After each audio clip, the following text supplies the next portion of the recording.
Apakah yang dimaksud dengan rukun qauli dalam sholat?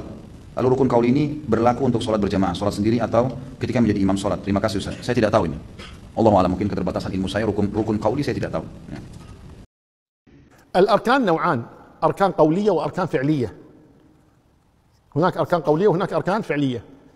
الأركان الفعلية الركوع، السجود، الرفع، القيام، الجلوس، هذه كلها أركان فعلية. الأركان القولية 4: تكبيرة الإحرام، قراءة الفاتحة، قراءة التشهد، التسليم. هذه أركان قولية. Teman-teman Naswaja, tolong ya, kalau sudah seperti ini jangan dibully Pak Dokter ini. Tolong jangan dibully. Beliau sudah mengakui bahwa tidak tahu keterbatasan ilmu beliau. Daripada beliau itu menjawab setahu saya, kan bisa hancur kalau seperti ini. Assalamualaikum warahmatullahi wabarakatuh. Alhamdulillahirabbil alamin wassalatu wassalamu ala sayidina Muhammadin asyrafil mursalin wa ala alihi wa sahbihi ajmain, amma ba'du. Teman-teman Aswaja, seluruh kaum muslimin dimanapun berada, saya tak lupa untuk mendoakan teman-teman semua. Semoga Allah subhanahu wa ta'ala senantiasa memberikan rahmatnya, taufiknya, hidayahnya, maghfirahnya, memberikan kesehatan pada kita dan seluruh keluarga, juga menjadikan kita orang-orang yang beruntung di dunia ini, lebih-lebih kelak di akhirat. Amin. Allahumma amin. Pak Khalid Basalamah, Pak Dokter ini ditanya oleh jamaahnya tentang apa sih yang disebut dengan rukun qauli itu. Beliau sudah jujur mengakui keterbatasan ilmu beliau. Tidak tahu. Nah, kalau orang sudah menyatakan tidak tahu, ya jangan dibully. Sekalipun mungkin menurut teman-teman Aswaja ini, masa sih seorang dokter yang belajarnya di Madinah tidak tahu masalah rukun qauli? Kalau memang tidak tahu ya bagaimana? Karena begini, ada kalam hikmah dari ulama, qad yakunu fil maftul ma la yakunu fil fadil. Terkadang orang yang seakan-akan di bawah kita itu tahu apa yang orang di atasnya tidak tahu. Pak Khalid kan dokter, bisa jadi yang kelas MI tahu. Karena memang seperti itu. Bukan berarti semua dokter itu harus tahu. Tidak, bukan seperti itu. Makanya jangan dibully. Daripada beliau itu menyatakan, menjawab, setahu saya, rukun qauli ini begini-begini. Kan bisa hancur kalau seperti ini.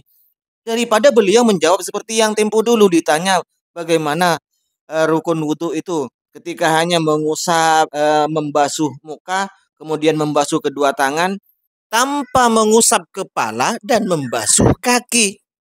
Beliau menjelaskan diilhakkan, dikiaskan terhadap tayamum bahwa itu sah. Setahu Pak Dokter yang wajib atau rukun di dalam wudhu hanya membasuh muka dan tangan sampai siku ini. Daripada menjawab seperti itu, kan sudah mendingan beliau menjawab kami tidak tahu apa itu rukun qauli. Bagus itu. Oke, begini teman-teman. Rukun di dalam sholat ini terbagi menjadi 3 kelompok, 3 kategori. Ada yang kolbi, ada yang qauli, ada yang fi'li. Yang kolbi adalah rukun sebangsa hati, yaitu niat. Jadi niat itu adalah mahalluha, tempatnya adalah fil qalbi, di dalam hati. Talaffuz biniat dalam mazhab Syafi'i ini hanya mustahab, hukumnya sunnah saja karena menolong hati untuk lebih mantap begitu. Jadi ini namanya rukun qalbi. Ada juga rukun qauli, rukun yang bangsa perkataan. Apa diantaranya? Takbiratul ihram, Fatihah, tahiyat, sholawat, kemudian salam. Ini adalah rukun-rukun qauli, bangsa perkataan. Ada yang rukun fi'li, yang bangsa pekerjaan. Diri, ruku, i'tidal, ini namanya rukun fi'li. Ini perbedaannya. Jadi qalbi, qauli, fi'li.